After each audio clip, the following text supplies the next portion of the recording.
পয়লা বৈশাখে এই কক্সবাজারে এসেছি, খুব ভালো লাগছে। সমুদ্রের পাশে যে কোনো দিনই আমার মনে হয় খুব ভালো কাটে।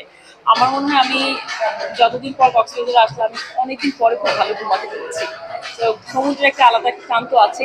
আর কক্সবাজারকে যেভাবে পয়লা বৈশাখে ঘিরে সাজানো হয়েছে, ওই যে সাইমন যেভাবে সাজানো হয়েছে, আমার খুব ভালো লাগছে। আর সবকিছুর আয়োজন যেরকম আছে, সকালবেলা হোটেলে নেমে দেখলাম যে বাউল গানগুলা, তারপরে আমাদের ব্রেকফাস্টের সময় পান্তা ভাত, ইলিশ মাছ, সব যেগুলো ছিল সবকিছু মিলেই ভালো লেগেছে। আর আমরা চাই যে যে অবস্থায় যাই হোক না কেন, যে আমাদের যে সংস্কৃতি পয়লা বৈশাখ, ঈদ, আবার বিজয় দিবস, যেগুলো আমরা আসলে পালন করে থাকি, সেগুলো যেন এরকম করেই থাকুক।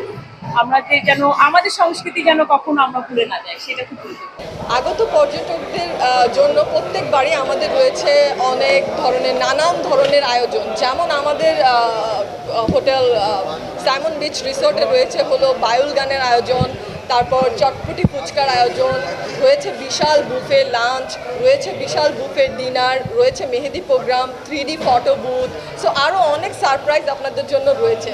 সো আমি শুভ নববর্ষ উপলক্ষে আপনাদের সবাইকে আমন্ত্রণ জানাচ্ছি হোটেল সাইমন বিচ রিসোর্ট। আসলে আমরা কক্সবাজারবাসীর জন্য এটা খুব লাকি বিষয় যে আমাদের এত বড় একটা বিচ আছে।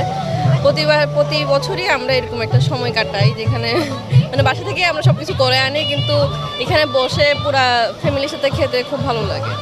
পান্তা ভাত খাচ্ছি, পয়লা বৈশাখের আমেজ যেখানে নিয়ে আসছি আমরা বিচে অনুভূতিতে। পয়লা বৈশাখকে পালন করার জন্য আমরা বিচে চলে আসছি।